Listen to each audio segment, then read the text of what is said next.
My mother must have had a deep feeling of sympathy for the widow, for she herself had been married before. Like my father, her first husband also served in the Navy, and lost his life when the Liberty boat on which he was returning to his ship one night was cut down by a destroyer in Plymouth Sound. She was married and widowed before she was 21. A year or two later, she met my father in Devonport and married him in 1903. Oh, I was just reading interesting book, James Callaghan, Time and Chance.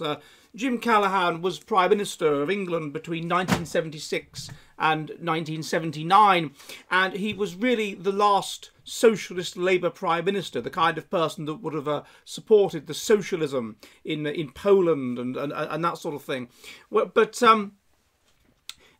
he's gone now, and now we have a Labour government in the UK that despises the working class, that hates the native working class, that calls the native working class far-right thugs if they dare to express their unhappiness with the regime's policies on immigration and the obvious two-tier policing of people of different races. And what I want to understand today is, why is it, in light of the riots that are happening in the UK at the moment by far-right thugs, i.e. white working class people, why is it that the Labour Party despises the white working class so much?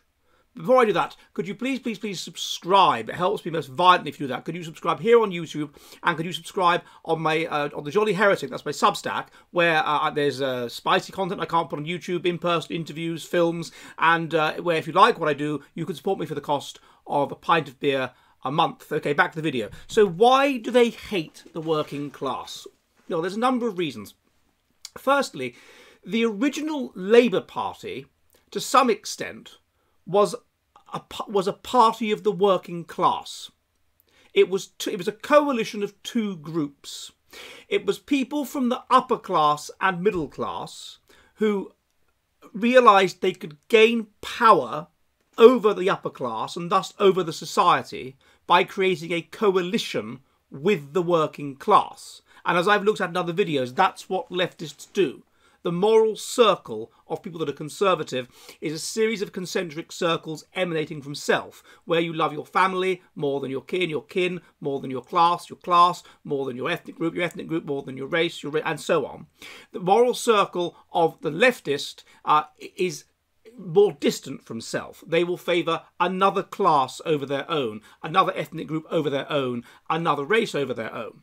Now, what this means in a mono-racial society is that you will identify, if you are Machiavellian, which left-wing people have been shown, compared to right-wing people, to be Machiavellian, they are power-hungry, or if you are narcissistic, left-wing people in modern society have shown to be narcissistic. That's they like praise and being adored, and in a leftist society you can get praise and being adored by being left wing, but even in a conservative society you can get power using this method.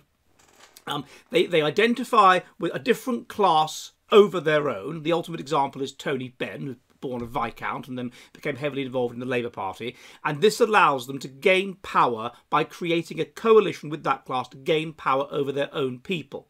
And you see again and again that left-wing movements are always dominated by people of a different social class or a different ethnic group. For example, in Finland, the Finnish nationalist movement, the national awakening of the Finnish peasants, of the Finnish lower class who spoke Finnish rather than Swedish, was directed by Swedish-speaking Finns. I.e. the upper class, who basically betrayed the interests of their own class and their own ethnicity that was running Finland, the Swedes, in order to gain power and influence over Finland by collaborating with the Finns. Now, you see this in the history of socialism always. So there's that kind of person, but the other kind of person is just working class people. Among working class people, you are going to get, particularly in a highly nepotistic society, which is very unfair and makes no effort to help people born into lower classes to get where they should realistically be in terms of their intelligence and in terms of their personality traits. A society like that a society that is nepotistic, will always, just by genetic chance, produce highly intelligent people among the working class. It is true that on average, socioeconomic status is associated with intelligence. It is true that on average, intelligence is strongly genetic, about 80% heritable. The big predictor of socioeconomic status is intelligence and personality. Personality is about 50% heritable. Socioeconomic status is a product of high intelligence and of high conscientiousness and to some extent high agreeableness. So that is true, but there is a heritability across time of socioeconomic status of about 0.75. And this reflects the fact that sometimes just by genetic chance, intelligent people will be born into the working class and move up, or stupid people will be born into the upper class and move down. Now, what you had in the original Labour Party was people who were working class, who were highly intelligent and had highly pro-social personalities operating in their own interests. And people like Jim Callaghan. And there was a period of time in England where, for whatever reason, they were able to successfully agitate in their own interests with the help of upper-class sympathisers, upper-class Machiavellians, upper-class traitors, whatever you want to call them, traitors to their class, such that they were able, these working-class people, to ascend to social positions congruent with their intelligence and their abilities. And that was that there was a period of time, therefore, of substantial social movement. And that period was between about maybe 1900 and about 1980, something like that. And where the people that were born into the working class had every opportunity, really, to move up if they had the ability to do so, and they did. The result after that is that social movement, socioeconomic ascendancy, has stagnated. Why has it stagnated? It's obvious it's stagnated because the genetic component to intelligence and personality is very high. There was a period in which all of the intelligent people and pro-social people moved up out of the working class, and so all that was left was those in the working class with low intelligence and low general factor of personality, and therefore they stay in the working class. Now, what I'm afraid that you then see is that in evolutionary terms, things which are selected for become bundled together. So we were under selection for intelligence, so we were under selection for pro-social personality, and we were under selection for genetic, mental and physical health. And consequently, these things are all bundled together into a kind of fitness factor. And this fitness factor, basically being low in mutational load, is higher among the higher social classes, and it is lower among the lower social classes. They are genetically distinct. They even have, on average, different blood types. So that's the first thing that's going on then, is that the leftists, the working class leftists, acted in their own interest, those that were intelligent, to get out of the working class and get into the upper class. Now, the second thing that then happened was simply immigration. So once you have a society where it's a socialist society and everyone is operating to try and help working class people, how do you, as a Machiavellian, as a leftist, as a person that is concerned with power and is high in mental instability and therefore is concerned with people having power over you and therefore wants to have power, as studies indicate, and also is neurotic, is a frightened person, how do you gain power? Well, of course, you do so covertly via virtue signalling about equality, everyone being equal and whatever, and harm avoidance, concern about harm. But once everyone's looking after the working class, because you've created a semi-socialist state, as you did after World War II, how can you stand out from the crowd? Well, it's obvious. You start signalling about foreigners. And you start looking at you're more moral than those that care about the working class because you care about foreigners. And then once that happens, then you start looking for other people who will sort of victim signal and argue that they are victims and that they are not treated equally and that they're treated badly, i.e. sexual minorities and whatever.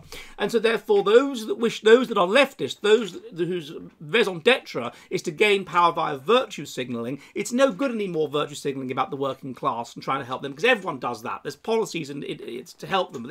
No, you've got a virtue signal about foreigners and so on. So that's what the left move over to doing, and they cease to be concerned about the white working class. The next thing then is you've got to remember that these leftists, people that are associated with leftism, they are high, remember, they are high in mental instability. There's many studies that have shown this, that people that are left-wing are higher in mental instability compared to people that are right-wing. People that are left-wing are lower in agreeableness, that they're not very nice people, and that's why they're obsessed with their individual status rather than the good of their group.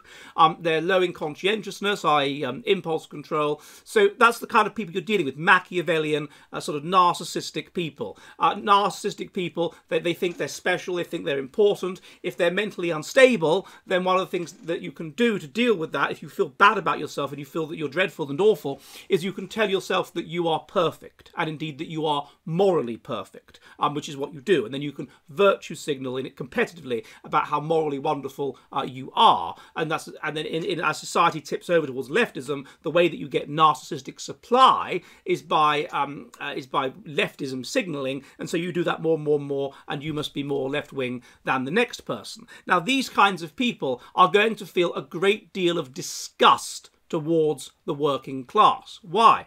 Because they are Machiavellian. Machiavellian people want power, and the working class are low in power, so the working class disgust them.